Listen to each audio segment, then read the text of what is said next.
Our protests are sweeping across the nation in solidarity to the anti-ICE riots in Los Angeles. Tension only appears to increase as President Trump most recently deploying 700 Marines to the city. Although there have been no protests in the Twin Ports, Northern News Now's Madison Green spoke to leaders here where they say they hope any protests will be peaceful. The Twin Ports is no stranger to protests, but they have historically been peaceful. Here's how our local leaders say they have allowed voices to be heard without letting people get hurt. This is Superior Street in Duluth when Roe v. Wade was overturned in 2022. And this is from Joe Biden's visit in Superior in 2024.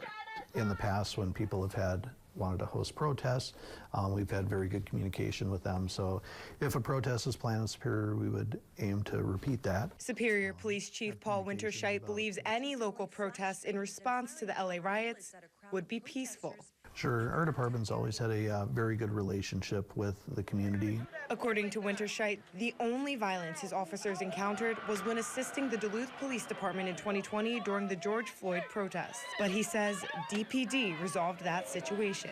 Our officers kind of understand the assignment. They're not there to inflame things or make things worse. Similarly, Duluth police said in a statement they continue to monitor planned demonstrations in our community. And several of these demonstrations have occurred in our community since the inauguration and have been peaceful. They're there just to keep everybody safe and make sure everybody has the right to be heard. Just to clarify, there have not been any protests here in the Twin Ports stemming from the riots in LA, and it does not appear that any have been planned either. In the Twin Ports, Madison Green, Northern News Now.